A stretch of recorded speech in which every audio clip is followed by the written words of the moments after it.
Music appreciation 101. Hey everybody, what's up? Welcome to Music Appreciation 101, which is now turned into Love Music More. I'm joined by a very special guest, Skinny Dippers, aka Ryan, who is going to be talking about his musical journey, kind of what it's like to be a musician on the other side of the United States, and all that comes with that. So welcome to the pod, Ryan. Thanks, Scoob. Good to be here. Excited to be on the show. Yeah, it's great. Just a little bit of background. We have worked together. I actually did a remix of one of your tunes, Highs and Lows. I'd love to talk about that process, talk about all that goes into being a musician. But before we do that, why don't we just start with a little intro about yourself? What's your project like? How did you kind of come up in music? Let's let the listeners know a little bit about you.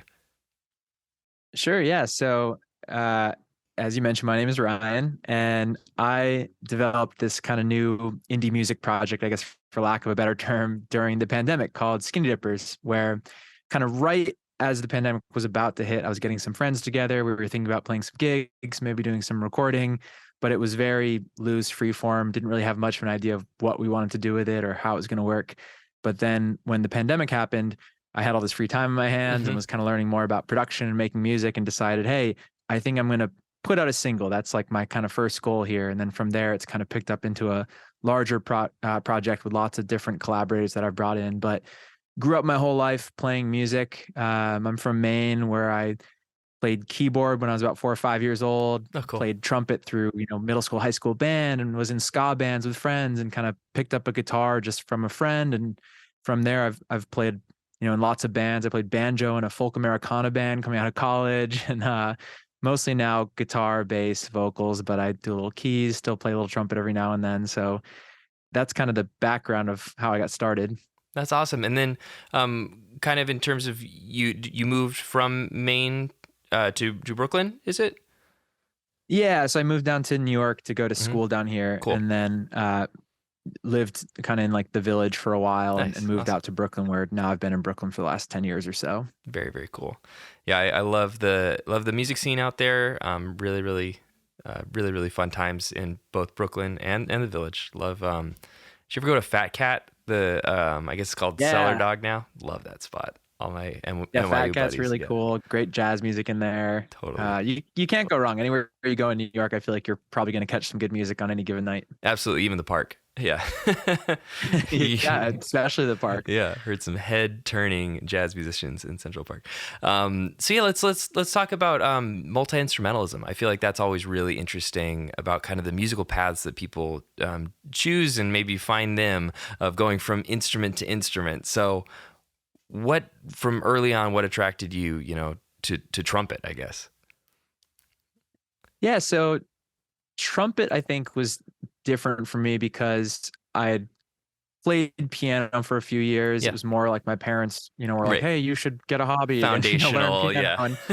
Yeah, and I loved making music, and I loved being a performer. So there's a really funny video of me when I'm probably 4 or 5 years old, kind of spinning around in these race car helmets and sombreros, all these other kids playing Leroy Lazy Duck. I still remember the song. I could play it for you on piano right now. Awesome. But with trumpet, I think I saw it as this great soloist instrument, where to me it seems like, oh, if you're the trumpet player, you're playing, the melody, and you get to play all the cool parts that stand out, and brass instruments seem so big and bold and brash. And so I think that was really attractive to me as like a 10-year-old who was kind of sick of piano and keyboard, and I wanted to play in the school band with my friends and learn more about how I could do more with music, I guess, because to me it was always, this is the thing that your parents told you to do, that you practice and you kind of sign up. And I liked figuring things out. But to me, trumpet was a way to do it with friends as part of school band, which was really, really cool. That's awesome. Yeah. Do you feel like some of that stuff like foundationally changed the way that you think of music now? Like when you are, writing a tune or whatever, do you feel like that experience of doing it in ensemble settings and in different genres and stuff like that inform kind of the music that you're ultimately making now as a pro? I think somewhat. So I think probably the way in which I think about arrangements probably came from playing in like orchestra, jazz band, where you have 4 or 5 trumpet parts and there's harmony, and I used to love probably my band teacher would hate this, but like making up little parts where when you're playing with like 100 kids, and it's this cacophony of sound, I would sometimes try to play harmonies or make things up because Cool. I would get a little bored. Yeah. And so I do the same thing now when I'm writing songs, right? Where you kind of make a part, and then rather than kind of writing out parts as some people might do if they're working on arrangements, I'll kind of just play a bunch of loops and think about harmonies, which I'm sure a lot of other bedroom songwriters will do. And that was, I think, kind of instilled in those early days of just playing these trumpet parts with an orchestra and kind of seeing how it all fits together versus, again, you solo at a piano, just kind of playing some parts as, a kid when I wasn't really playing with other people yet. I like that. In terms of your process, let's just jump around a little bit. Going into like arranging and the way that you are doing that, like doing loops, what kind of, do you use a DAW? Like, is there a program of choice? And what's your kind of workflow for that improvisational side of arranging?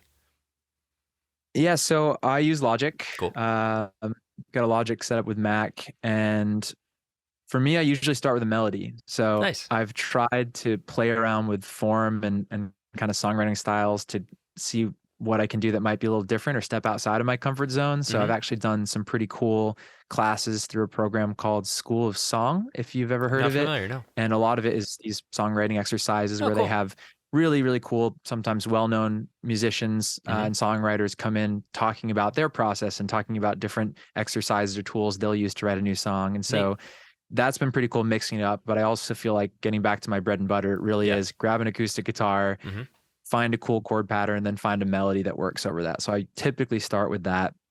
I feel like once you have that kind of foundation or I have that foundation of melody and guitar chords, it kind of starts to get a vibe, and I know what the song might be about based on the kind of chord character that you're using. So if it has minor chords, it might be a sad song, that kind of thing. Major chords might be happy. And so from there, I think that then feeds into where I might go arrangement wise, where if it was a really, melodramatic, sad song, just for a simple example, maybe I would have some soft piano or something behind it, right? Or some sort of string pad I would use in Logic. Whereas if it was maybe more upbeat and energetic, maybe I would grab my trumpet, right? And start to layer on some of those where I want to have that bombastic energy that a brass instrument might bring. And so I think sometimes the mood you're going for and the kind of dynamics of what you're recording can kind of inform the way I would think about arrangement and what songs would fit best in it. I like that. And then when you're like part writing, when you're say you pick up that trumpet and you're looking for something bombastic and you're looping stuff, what are you kind of trying to do? Are you trying to jump off of that melody? Are you trying to add new sections? Like, kind of how do you end up building that nucleus and then fleshing that out into a full tune? I think sometimes you're just finding the hooks or the earworms. So I try to have that mantra that most things should be able to stand on their own, right? So there's definitely the kind of parts that are just the glue parts, I think I think of them as, where they're kind of in there to make the other parts fit together. But you want to have those earworms that people are going to be humming or what stands out, even if it's not a vocal melody. If I'm creating a trumpet part or if there's a lead guitar part, I want people to be able to whistle it or kind of hum it in their head. And me and some old bandmates used to have a pretty funny joke where whenever somebody would write a song, we'd bring it in for the band, we would say it has to pass the kazoo test. And the kazoo test would be I like the melody of the song and then like essentially the bass part or like the root chords, right? And if it was good, if you just played it with two kazoos, then it's probably a good song. But if it's really more reliant on other things, then it's probably maybe good because of the lyrical content, but it's not good because of the hooks. And so if you can start by getting really good hooks, then my idea is you've got the great foundation of a great song. I like that. That's a great little nugget. That could go in, what was the thing called? Song something? The masterclass series that you were talking about? The School of Song. School of Song. That's like a School of Song nugget right there. The kazoo test. I really like that. I mean, that's a cool way to think about it too. Like some people have told me about how if the song could be sped up or slowed down, no problem, then it's a good song too. And I actually think it's really interesting that like TikTok and social media is like all about sped up and slowed down, because that is like a classic test of a great melody, is if it's flexible, it can go to different keys, different tempos. And I like the kazoo thing as like an extension of that same kind of idea. If it's good, it can fit into a different space. Yeah. Or like, and that's almost like, go for it. I was gonna say, it's almost like how you hear these totally different genre covers of songs. That's and exactly they what still I'm saying. sound great because it's got that great hook. It doesn't matter. You could do it in any way. You could arrange it in any way. So all the points I was maybe making earlier about like giving this close and careful thought to arrangement, almost doesn't matter if you've got a great song to start with. Right.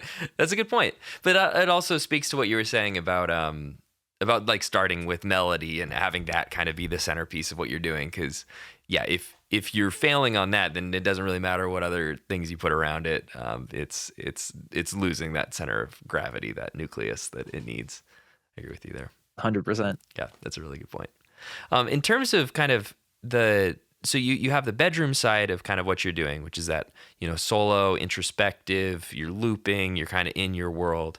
In terms of like collaboration and getting out of that, I know that a lot of musicians kind of went through this where you kind of had pandemic mode and now we're like post-pandemic mode and trying to like come out of my shell and doing just fine kind of thing of like like bringing people back in. So how did you conceptualize that of doing these reworks, these remixes, involving other people and kind of growing your community?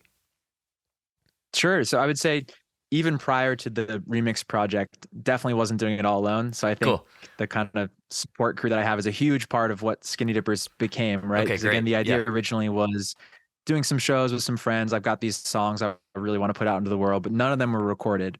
So when the pandemic started, it was, all right, I'm going to make some demos. I'm going to up my production chops because I had always had Logic, but never really knew what I was doing. It was kind of just playing around, but I was just watching videos like crazy, reading everything I could read and just playing around to actually get some decent recordings. As I was doing that, I put out a single with my buddy Harper James. He's a Brooklyn-based producer, and he actually did one of the reimagined versions of one of my songs. So I did a song called Wedding Ring that he recently kind of remixed and did his own middle youth version of that you can find everywhere my music is up online. But we did a song called Panties. That was kind of a joke that I made just for fun as this kind of quarantine bop. And then I just put it out there to say, hey, I just want to have something out there that's just me, as opposed to these other groups I had played in where, you know, I might have played banjo in a band or bass in a band or this or that. But I said, I just want to do something that sounds exactly the way I want it. So Harper and I put out a song, went well, but I wanted to keep growing that musical community. So I had the idea of putting out this album called The Town and the City, which is the album that I have out now on Spotify that includes the original Highs and Low track. Yeah. And the whole idea was I'm going to take a bunch of the songs that I wrote in the years between kind of when I first left Maine, moved to New York, almost like a greatest hits, and just to get these songs out into the world that I've never actually recorded and published. Because I feel like if I don't do that, I just will never have a clean slate. Like I've got to finish these basically. Yeah. And after having put out my first single, Panties, I kind of got to learn the landscape of how people kind of promote their songs and how to get on playlists and whatnot. So I was using tools like Submit Hub, or other people use some like Groover or Playlist Push or some of these tools. And while on Submit Hub, I was seeing a lot of other artists on the genre charts. So may have been how I first found some of your stuff. Cool. Yeah. I'm seeing like other artists that are doing well that blogs are picking up or that are getting on playlists. I found another band that was a Brooklyn band called Vern Matz. And I was like, this is a really cool track. I'm loving this. I'm going to follow this artist on Instagram. And actually, I think at the time I might not have even realized he was in Brooklyn. I just said, this is cool music. I'm going to follow it. Right. And then I was like, oh, this guy's also a Brooklyn guy. I'm going to have to go check out a show. Yeah. And I realized he was posting more and more like produced with TOLEDO, who are another Brooklyn group here. It's two guys, Dan and Jordan. They have this band TOLEDO. And so I noticed that I love the Vern Matt stuff. I love TOLEDO stuff. And I said, they have this sound that I think sounds a lot like what I'm trying to do. Yeah. It looks like they're in the same neighborhood as me. Yeah. I should shoot these guys a message. So I literally just reached out on Instagram and said, hey guys, like, looks like you're in Bushwick. I'm in Bushwick. We should get together for a coffee and talk about music. Like I'm working on an album. And they were like, yeah, that sounds great. And so we may have even done a Zoom first, kind of like this, but, and this is maybe getting a bit long-winded. No, I like it. It's good. Yeah, we can chop this as needed. No. So This is I great. met Dan and Jordan Go for from it. TOLEDO. We had a couple conversations so I could really figure out like what their process was, how those guys work, and kind of how they think about creating music. And they said, yeah, let's do a couple songs. We can create a mood board for the vibe. Send us a playlist of some references of stuff you like. We got together and they totally just spoke the same language. Like we were talking about all the same bands that we liked. They knew a bunch of the stuff that I'd sent them and they were like, we're totally on board. This is really cool. We were going to do something like 3 songs and we ended up turning it into a whole album. And then, so I played some guitar on that, a little bit of bass, but Dan and Jordan, they both play a bunch of instruments too. So Jordan played a bunch of lead guitar parts because I wouldn't consider myself really much of a shredder. And then Dan played all the drums, played a lot of the bass parts, played some guitar stuff as well. So between the three of us, we did pretty much the whole album just in their basement at their studio they had. And then I brought in my friend Joanna Scoobert, who plays as Orpendola, to do a bunch of harmonies as well throughout the entire album. So basically between those two guys and my friend Joanna, we tracked and recorded the whole album. To get it mixed, I was considering doing it with my buddy Harper, who had been great, done a track with him. But when I showed the Toledo guys, Dan and Jordan, one of the songs, I had a mixed reference. So I said, yeah, I want this song to sound kind of like this song meets this song. And one of the artists that was one of my mixed references was Melina Duterte from JSOM. And they were like, oh, we actually know Melina. Cool. Like, she might be a cool option to mix the album. Great. And she was one of my reference tracks. I was like, oh, that would be so cool. Yes. So ended up getting the connection there, spoke with Melina. She was super on board, and she ended up mixing the whole record too. So kind of just from these random occurrences of meeting people that led to someone else, I feel like I really built this great team who knew exactly what I wanted and matched up perfectly with the kind of references I had going into it, because I kind of sought out a certain type of, player, mixer, producer based on the sounds I like. I really like that, and don't feel like that was long-winded, because I think there's a lot of really cool information in there about, say somebody's coming up and they're like, okay, how do I actually do this? Like say they're a musician, they play in their bedroom, but they're like, okay, I have gaps in certain skills. Like I need a lead guitarist, like you're saying, or a mix engineer that I feel really strongly about.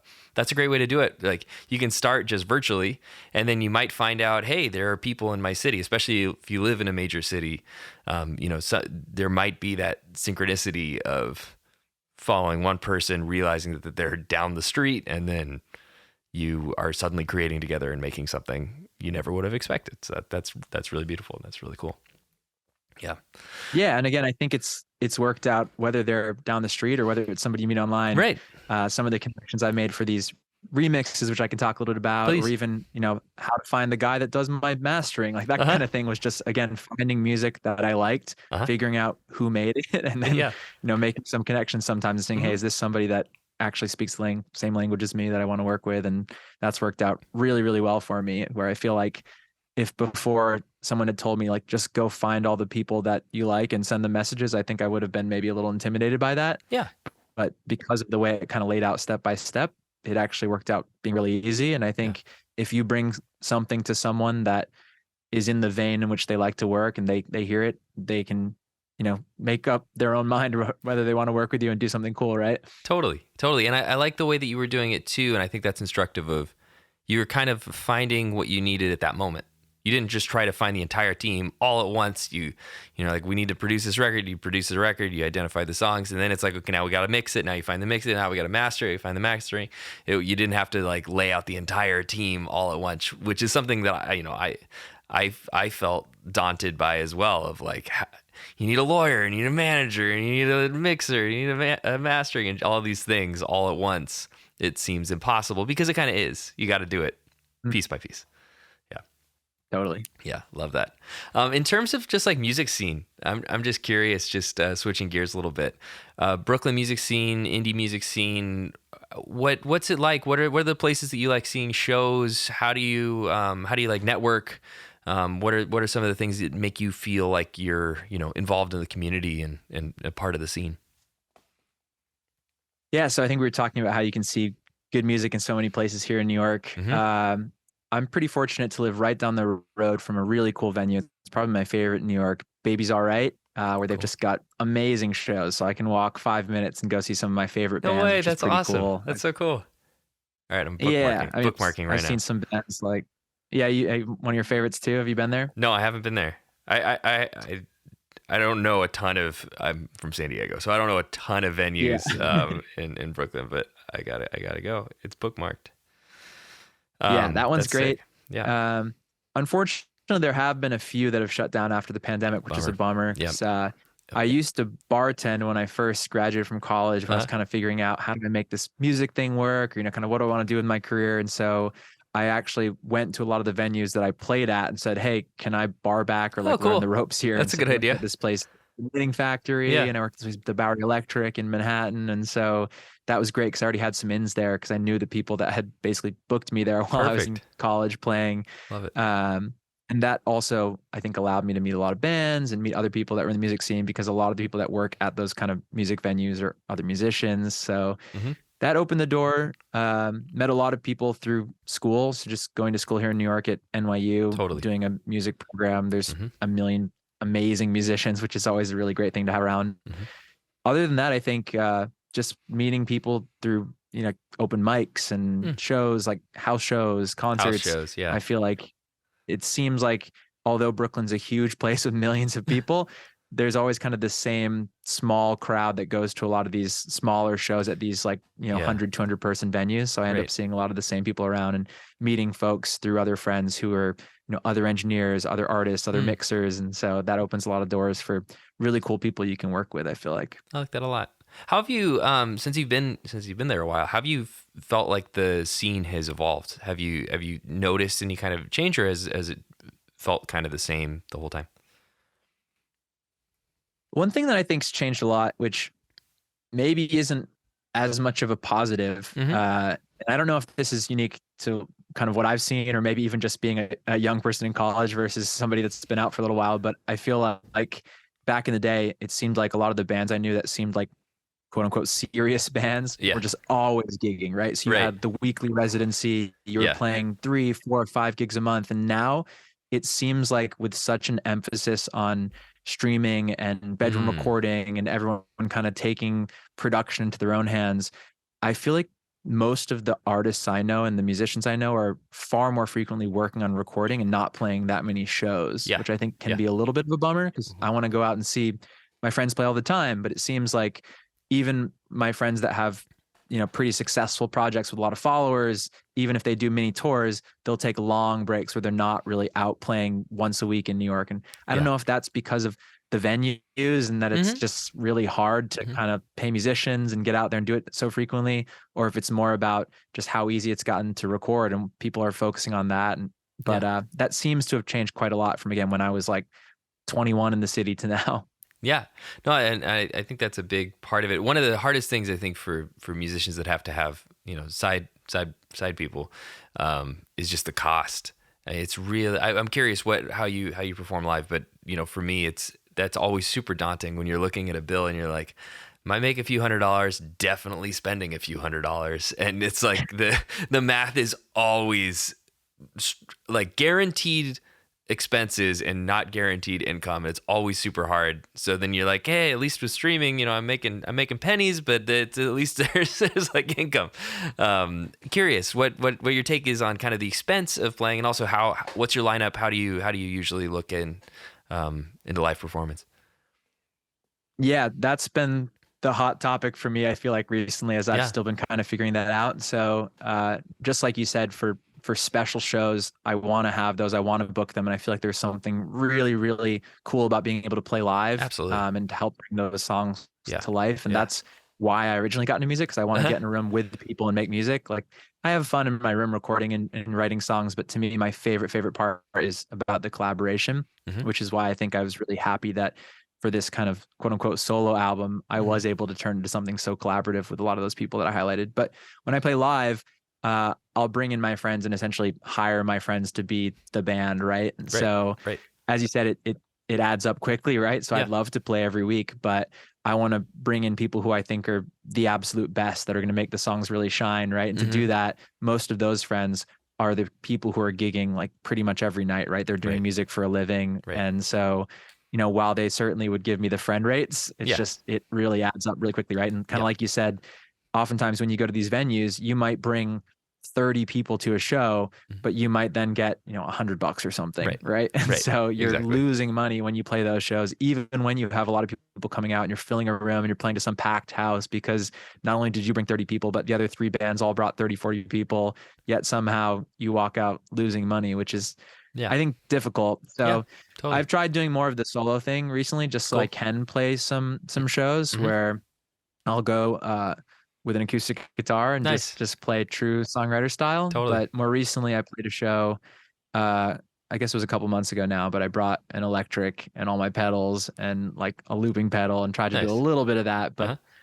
it's not quite as fun for me as playing with a band. It's I never agree. quite the same experience. No, well, it feels way more like work when you're doing it alone because it's just like I don't know what it is. There's just a certain energy to it, and I'm trying to crack that too. Where it's like that's of course that's ideal because then you can do it anywhere, anytime. You don't need to handle schedules or whatever.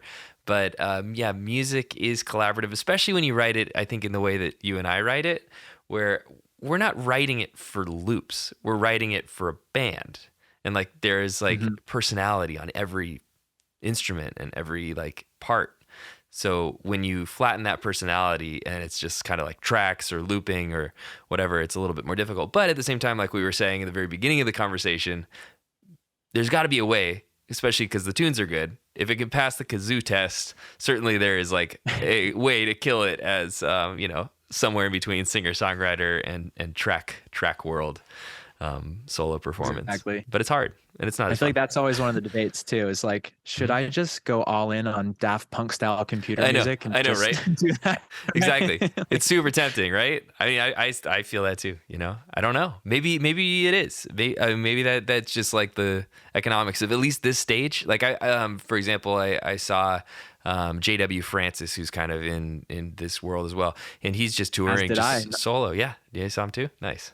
Yeah, I saw him play Rough Trade here in the city. So Nice. he's actually one of my favorites as well. So I've seen him play a few times now. Awesome. Yeah, it was cool. It was cool. He did a good job. Oh, it was great. Great Yeah. show. Yep.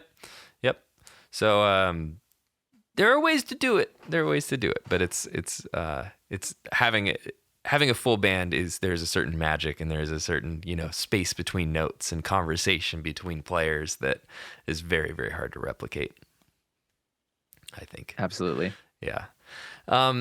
In terms of just kind of like future plans, where is your head at in terms of the evolution of this project? I think it would be really cool to let the listeners in on kind of the strategic thinking of like arc of project and growth and evolution stylistically, all that kind of stuff. Just curious where your head's at looking forward.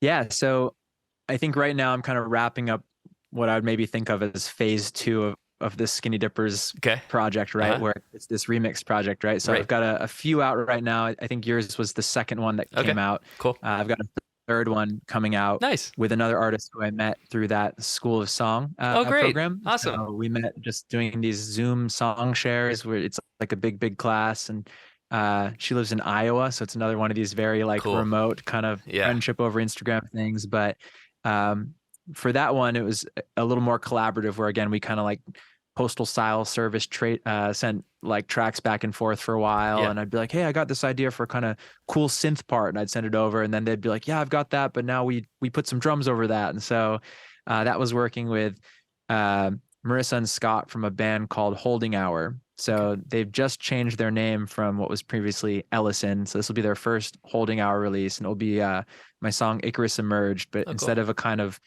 pretty folk kind of acoustic version, it's a like shoegaze rocker version. Great. So Can't wait to hear it. Awesome. And tentatively the idea has been to get 10 versions of the original songs, which as I've done it, I'm like, this might be really ambitious to do an entire like cover remix remake album. Yeah. So I've been kind of thinking about, is that realistic? Or do I want to do some just totally alt versions of my own songs, like an acoustic version of one of the like indie rocker songs? For sure. So I'm kind of figuring out the last stages of that for this kind of reimagined album of The Town and the City, which I first put out. Cool. Then from there, I've got a batch of songs for a second EP. Nice. Which is going to be a lot more kind of like acoustic songwriter folky, because this one partially was inspired by a lot of the songs I wrote through that School of Song class, which are just like me with an acoustic guitar in a room. Yeah. Haven't fleshed them out with a band yet, but I think it probably leans a little more towards the folkier side again. And I would say I draw from a lot of influences like Sufjan Stevens and that kind of thing, where it's like very indie folk. And I want to have like, I would say some kind of synthesizers, but not like your big brash buzzy saw synths, like more of like ethereal, it's kind of whimsical, very folky still. Maybe some like affected string type stuff. And that's going to be probably like a 4 or 5 song EP. In addition to that, I have this other kind of simultaneous project. I think it'll be more singles that I'll be putting out like in between and around doing albums and EPs, where I've just had a lot of fun doing covers. Cool. So I think actually my most popular song right now is a cover of this 80s song, I Just Died in Your Arms, which was so much fun to make. And so I really enjoyed being able to just lean into production with friends and kind of putting my stamp or my spin on these kind of classic songs and kind of flipping them on their head, because I feel like, especially with an 80s song like I Just Died in Your Arms, it has like such a distinct, 80s style, because I feel like you can hear 10 seconds of a song and be like, oh, that's clearly an 80s song, right? Yes, so right. The idea here is find incredible songs that pass the kazoo test, but that are stuck and kind of caged in their production. So reproduce them in another way so that they have new life. Love it. I love that. And there's certainly a market for it, because I mean, I've seen the same thing. I did a Dancing in the Moonlight cover, and that was one of my most successful, for sure. Because people love it. Because I also think that there's something to it where when you're introducing yourself as an artist and there's no real like big marketing budget or something behind you, it's a lot to ask of a listener to be like, okay, first of all, this is me as an artist. This is a new voice that you've never heard. Here's a totally different arrangement and mixing style that you've never heard, and a new song.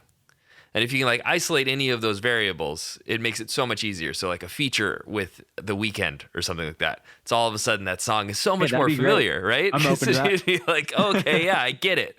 But like, say the cover is kind of does the same thing, where it's like, hey, there's this familiar thing that you hear at the grocery store, and now the only thing that you're hearing is my rapping around it. And then I think that it's a nice bridge to the rest of your music, to be like, okay, I understand you isolated that one variable. I understand the rest now, and now I can hear your songs and get it more.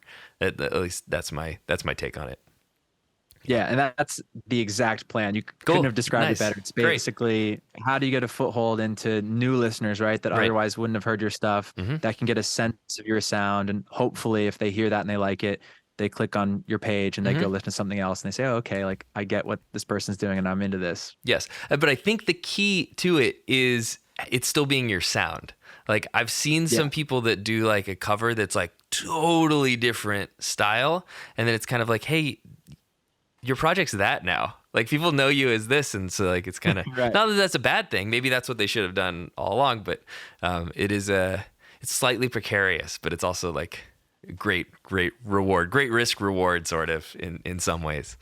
But since you know yourself, literally like the most Skinny Dippers song you could ever hear, right? So it's like distill into like what at its core is the essence of your songs. And for like a few things, it's like, oh, well, I love harmonies. I love mixing acoustic guitar with kind of jangly electric guitars. I like kind of these like dry drums, kind of like dead drum sounds. And so like not only is it those production choices, but again, it's sort of like the arrangement again, right? So like I'm going to probably have a mellotron, and I'm going to have some harmonies, and I'm going to have maybe some sort of like slap back or like very specific vocal production. And so I feel like if you stick within those boxes, you make it totally your own, right? Yep.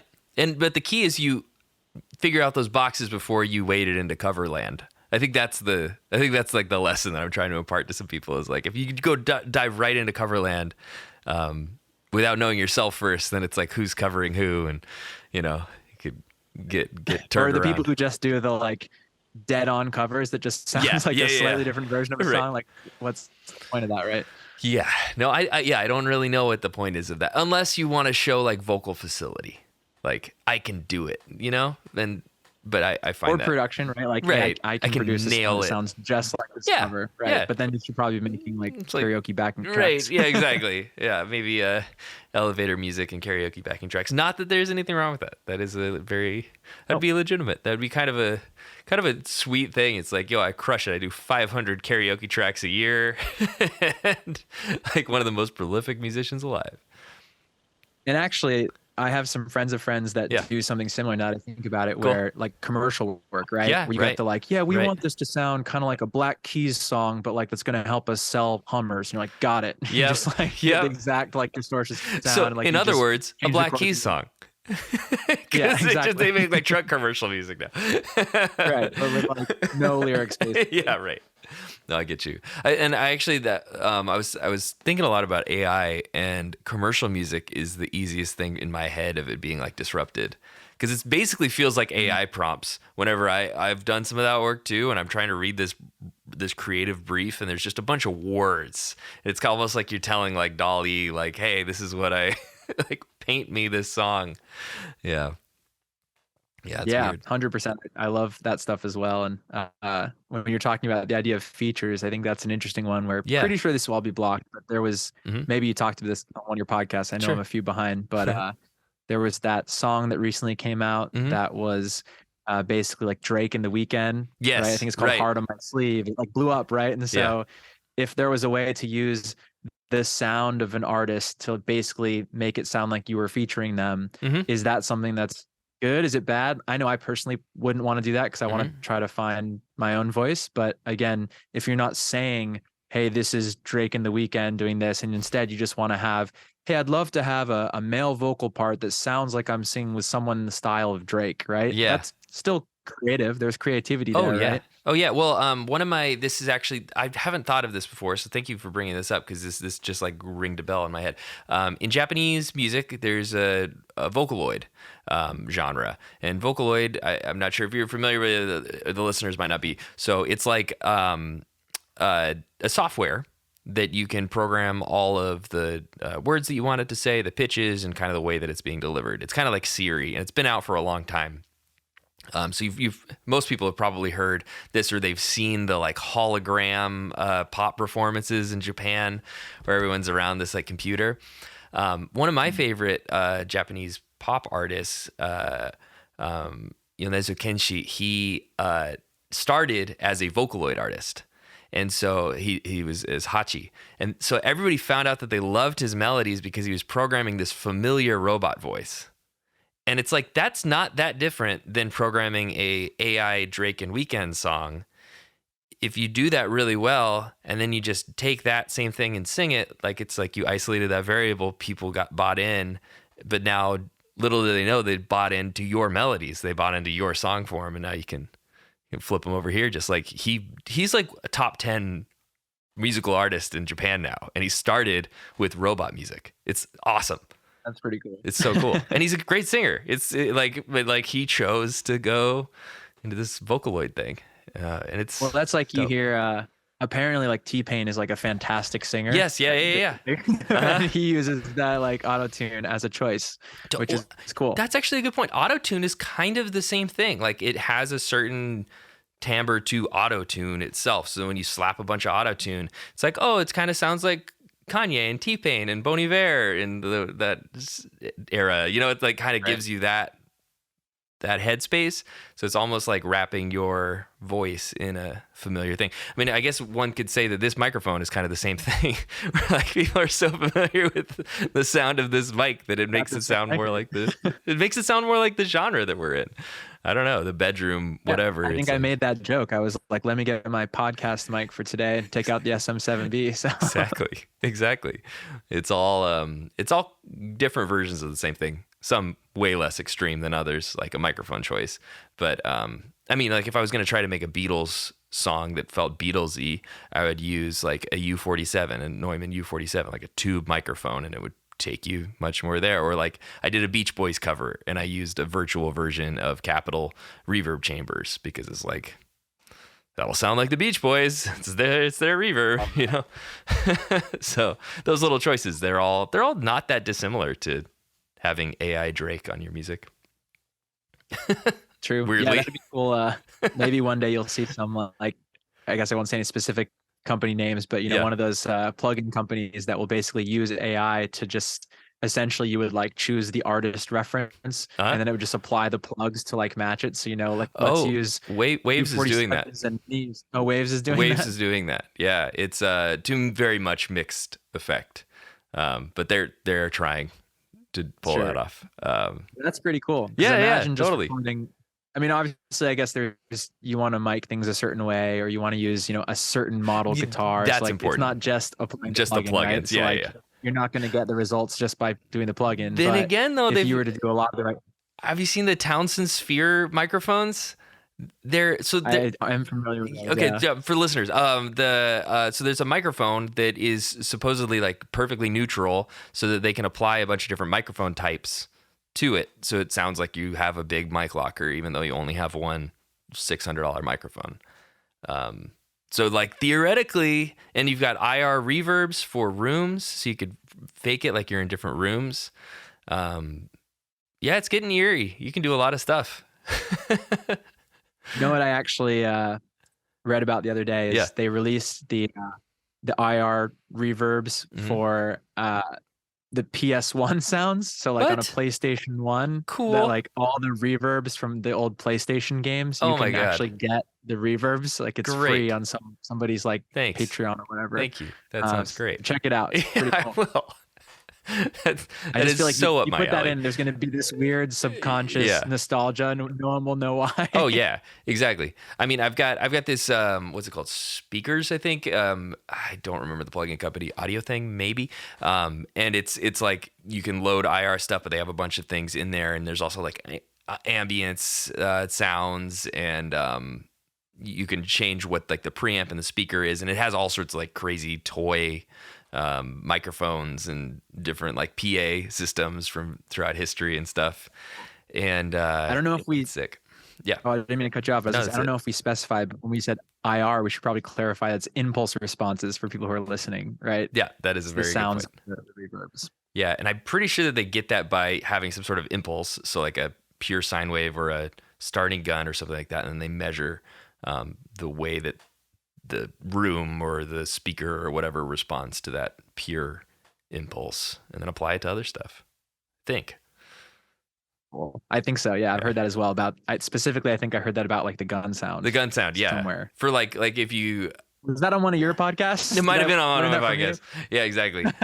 Parroting myself. It's like, that's quite specific. Yeah, I know, exactly. Because I know that that's how they would do different, like Taj Mahal kind of like reverb. There's plugin company, it'll come to me, but it's like one of the gold standard reverb ones. I've never been able to afford it because it's like $1,000. I think UAD has a bunch of those ones where you can place it in all these different rooms. Yeah. Like famous rooms. Yeah, I use those like crazy because I always wait for the sales, because they usually have like a sale around Christmas, and I just smash those. I got Hitsville reverb, which is the Motown like impulse response kind of thing, and it's the original Detroit attic that they would use as a reverb chamber that was like not properly treated, and you could hear it from the street. And they said that they had to go in there with microphones at all random hours of the day because they had so much bleed from like trucks going by and stuff. It's one of my favorite reverbs. It sounds. I love that good. stuff too, though. So actually, good. in my album, talking a little bit, backtracking about the process, and a bunch of the acoustic songs, they just sounded really naked to me, and so. There's one like big city, small apartment that you want to feel like you're in New York. So literally I just have a mic just recording the street sounds and some alleys, and then like me jangling my keys walking by and like things like that I have mixed just very quietly in the background. Whereas for some of the other songs that are more like early album, more about Maine, I have like some crashing waves or like the sound of just the forest in my backyard. And I feel like that stuff is so subtle, but there's something magic about just dropping that into a track. Well, and I also like that you took it this step further where you didn't just like search forest. You're like, this is the forest in my backyard. Behind my house. That's really cool. That's really cool. No, I like that. Like I'll do the same thing where it's like, it's not just, I didn't just look up birds. Like, these are the birds that I heard on my walk, or these are the birds I heard when I was on that hike. Yeah, exactly. I think that's a really cool thing. And also, I think it like frees up your head if you're thinking musically about sound design and just walking around, like always kind of listening. I think all of that adds up to a more, I don't know, creative soul. Yeah, I'm thousands of voice memos deep on my iPhone, so capture all kinds of stuff. It's huge. And I think that the process of capturing is almost as important as the process of using, because just you have your antenna up, and just by having your antenna up, you're more engaged more of the time, and you end up being better, I think. Yeah, totally. Or I think another fun trick for people that I don't think I'm unique, and I think tons of people do this, but sometimes that melody just strikes when you're in the middle of nowhere, right? So I've literally Yes. been on the Good. subway on my way to work when I just think of a melody. And so my song Wedding Ring, which is like one of my top songs by streams, literally the melody just came to me while I was on the subway. And so I Cool. just hummed something into my phone, went home later and like wrote some words to it, figured out the chords, and then wrote the song over basically what was a voice memo. That's great. So I cool mean, way to start, tap into that inspiration when it strikes. well, and think about Actually, like that's all of your I was time. gonna say you can maybe hear Yeah. it. Go for it. Go ahead. No. You were saying you could I don't know hear if the you can hear subway. it 'cause they're, Uh-huh. yeah, you can hear like cars going Oh, by. cool. There was like a engine flare, like a muffler firing, because I'm right here. I'm right on a pretty busy street in New Uh-huh. York. So I don't know how much No, sound I've got pretty. cancellation is here. Once I crank that compression, the listeners might be able to hear it, but I'm good right now. Oh yeah. Right. But jumping off your point, I think that it's so eye-opening when you're like always ready to write and always thinking of melodies and stuff, or even little rhythms, whatever. Because think about how much time you actually spend in the chair saying, "I'm writing a song," versus how much time you spend just walking around or living your life or getting from point A to point B. By opening all of that time up to songwriting, now all of a sudden you've exponentially increased the amount of time that you could be thinking of a melody or coming up with something great. And your brain's different every day, so record it. I love it. That's awesome. Subway's a perfect place for it. The transportation, those liminal spaces, those are huge. I was gonna say it's also no pressure, right? I feel like yeah. I'm someone who's maybe not the best at this, but when I sit down and I'm like, oh, it's Sunday and I'm gonna write a song today, I put a lot of pressure on myself, and then I can't write anything because it's like, no, I'm just not naturally tapping into whatever I'm feeling. I'm telling myself I have to write a song, and now I'm not gonna write a good song, right? Yeah. So Uh-huh. like capturing that lightning in a bottle is always, I feel like, way more productive than trying to seek it out. I wish I had that skill. I think I know some friends that have developed enough of a process that they can kind of open that up. And that's something that I'd like to work on more. But I feel like for me, I have to more just take advantage of those moments when I can, other than trying to manufacture them. Totally. Yeah. I don't know if anybody's fully manifested it so they could call it at any time, except for maybe like John Lennon and Paul McCartney. But like, yeah, I mean, I definitely have felt myself get better at that. But a lot of it is like vibe and being able to try to force yourself into like a flow state. I like consider myself flow state addicted. Yep. So I try to get there. Another thing I would share is going back to that School of Song ideas and things I might have learned from that. But on that topic of kind of, I won't call it forcing inspiration, but maybe channeling inspiration. The thing that's been maybe the biggest help to me, it was even something I was doing without realizing it, is this idea of presets. So limiting yourself to focus on a very specific criteria, so that all you have to do is stay within the bands of that criteria. Because I know for me, when you just say, I'm going to write a fantastic song, all of a sudden you're paralyzed by choice and all the different things you might do. Whereas if you say, I'm going to write a song that uses 3 chords, that's in a minor key, that's about pigeons, like then all of a sudden it's much easier, right? Because there's only so many things you can do. And so you've just got to work with that framework. And so for me, that's been hugely helpful, is just realizing that you've got to start somewhere and it can always evolve later. And so I've had a lot of fun working on some songs where I had a song where I sat down and I had just gotten this new little MIDI keyboard and some new synth stuff. And I was like, I'm going to write a song about the Matrix. Cool. Like it was very specific. I could just focus on a certain type of lyrical content. I knew how I wanted to arrange it. And it was really easy because I knew exactly what it had to be. And it was also based off of a certain chord progression I already had, where I kind of knew, like, I'm just going to sit down. I know exactly what I'm going to write. I like that. I like the creative parameters, and I also like that second part of you said it can always evolve later. I like that too, where it's like not like having parameters fairly rigid, but knowing when it's time to blow out a wall. Like I actually, second verses for me are the ultimate like that. Because the first verse is your parameters. You're like, this is what the song is about. This is how I'm saying it. This is kind of the loose rhyme scheme and melody. And now we're at the second verse. We're at the repeat. It's like, how much do you want to repeat? Or do you want to just blow it up and do something completely different? Or do half and half? Or that's one of my favorite places to play, and also to, you know, use those creative parameters that you built for yourself, and then sometimes knock down a wall. Yeah, 100%. It can be tricky though. I feel like that's why sometimes the second verse can be tough, because you've got to squeeze it into the parameters. Hardest part of the song, no problem. Like nothing is close, because it like. I used to think that the bridge was the hardest part of the song, but the bridge is so optional at this point. Just with how modern music has gone, you can just do the chorus 3 times at the end, and people are cool with that now. So you don't really need it. But the second verse, losing that really like gums up the whole perception of the delayed gratification and then re-gratification of that chorus returning. It's I struggle the most with second verses as well, which is probably why I end up writing totally different melodies or pretty hardcore melodic variations, because it's just like, I don't want to do that again because it's boring, or like I need to do something else to continue to progress. I don't know. What do you think? What's the hardest part of songwriting for you? Is it second verses? Is it anything specific? Rhythms, chords? Like what is the thing that you end up like getting hung up on most? I feel like it's a little bit of a cop out, but lyrics. No, that's not a cop out.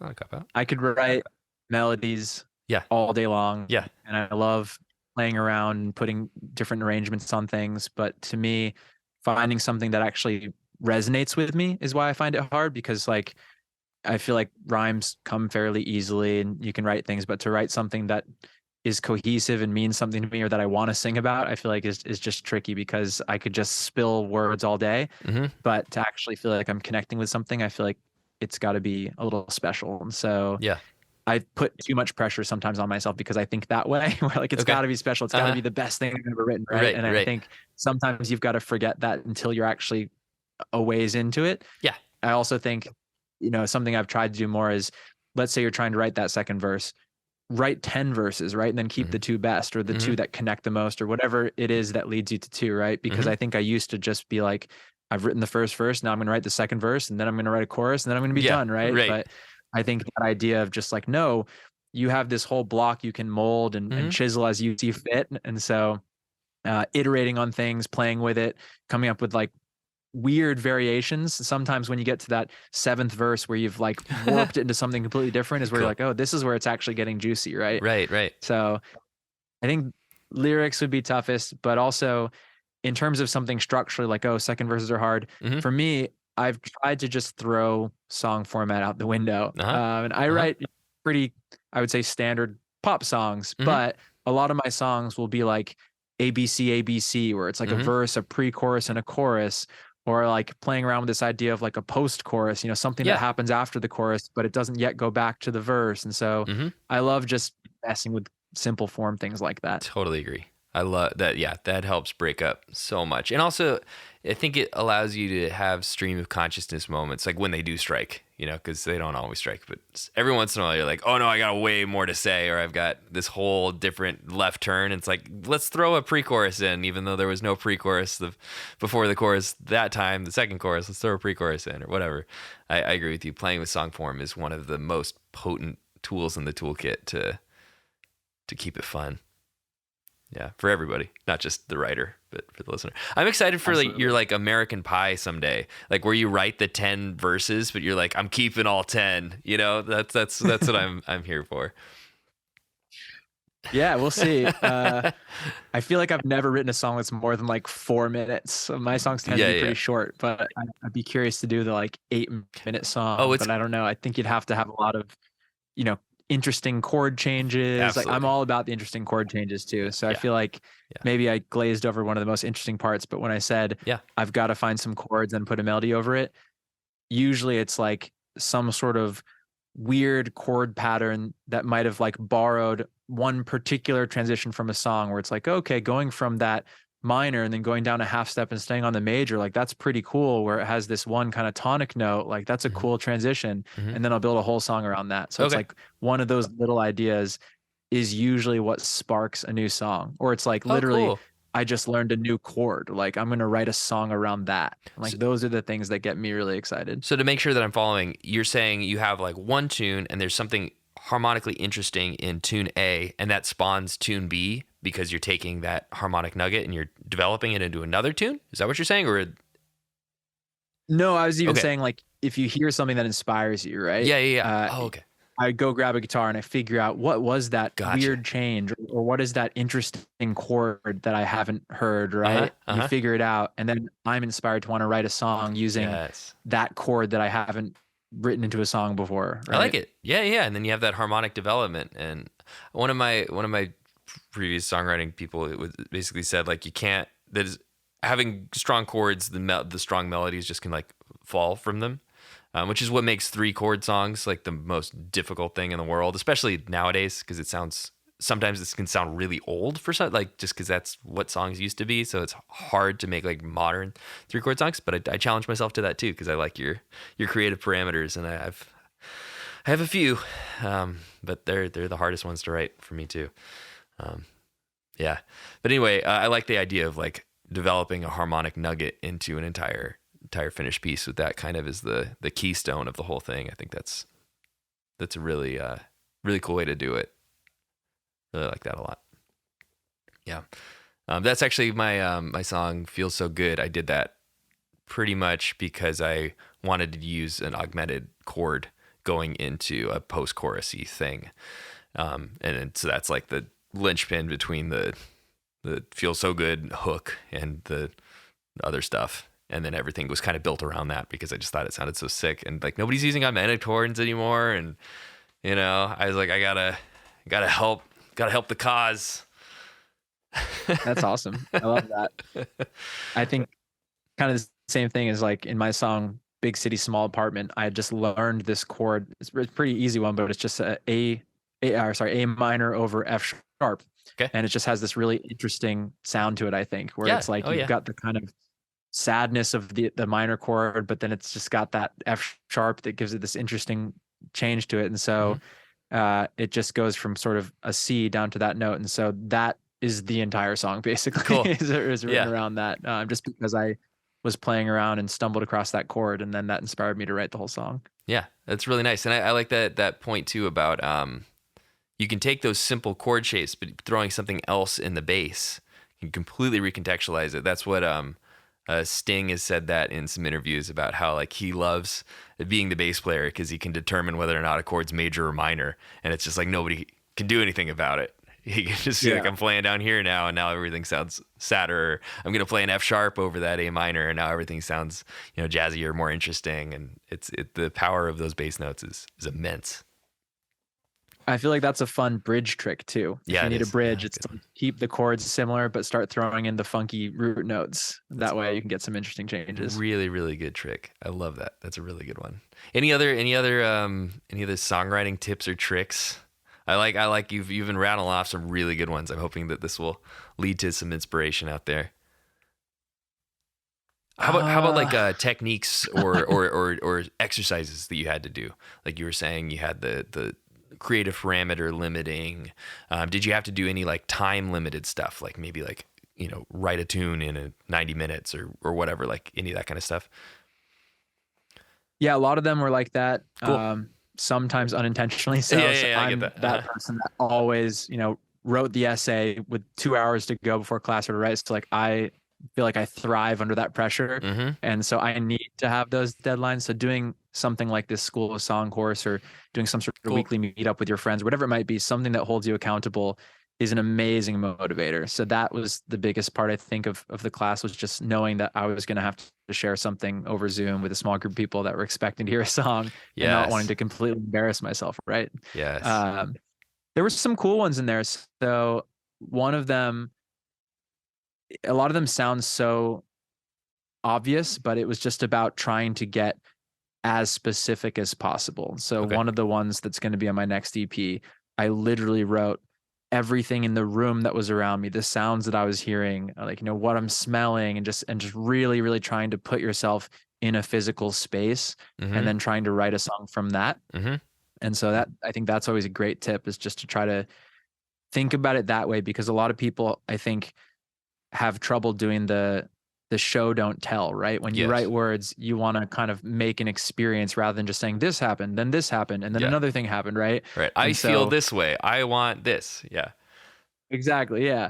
And so I think trying to just describe something in the most ridiculous level of specificity is maybe I would say like one of the Skinny Dippers tricks. Like Cool. most of my songs have these crazy specific lyrics Hmm. where it's like, you tell me I'm the speck of pulp on the orange peel rind. And a lot of these things are like from just conversations I was having with friends or like true life things that would never ever have thought of except for the fact that they happened, right? And Cool. so then you Yeah. twist that on its head and you figure out, well, what does this song become about? Hmm. But ultimately there's a theme there, right? And so okay, you said this and then I said that you were the Brooklyn Bridge, right? And so you're Yeah. comparing this speck of pulp on an orange peel to a Brooklyn Bridge all lit up. Uh-huh. And so that can be powerful. You don't have to say what that means, but when you Hmm. look at that comparison. And so I think that, or again, just getting hyper specific into like silly little obscurities is something I really take a lot of enjoyment out of. Cool.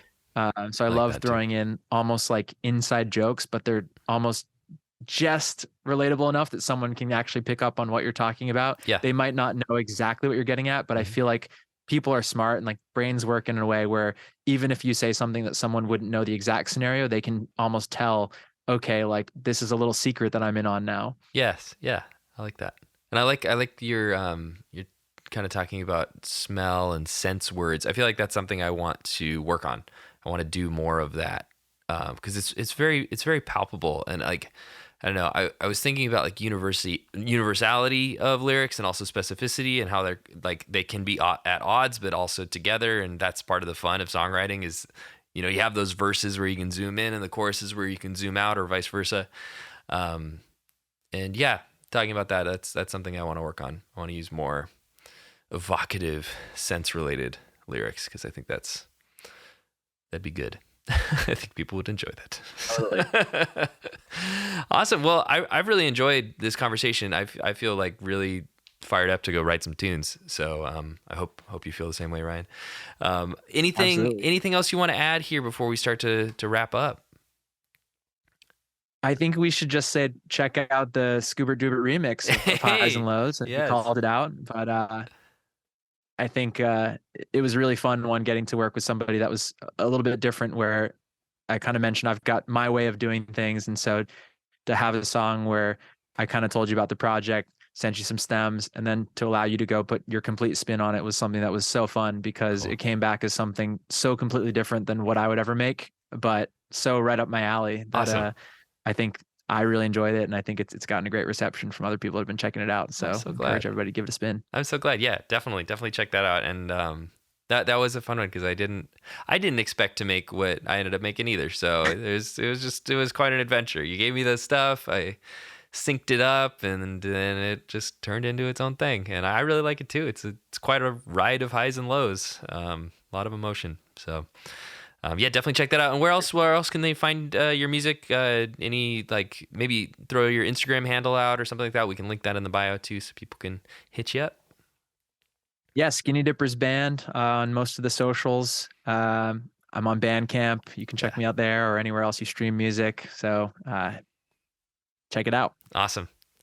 Thank you so much, everybody. This is Love Music More. I hope after this episode you love music more. Be sure to subscribe and throw a 5-star rating if you can. It really helps to people to find this podcast and share it with your friends and all that good stuff. I am Scoobert Doobert. My music is at scoobertdoobert.pizza. That's my website, scoobertdoobert.pizza. And I will talk to you guys next week. Thanks again for coming on, Ryan. Thanks again.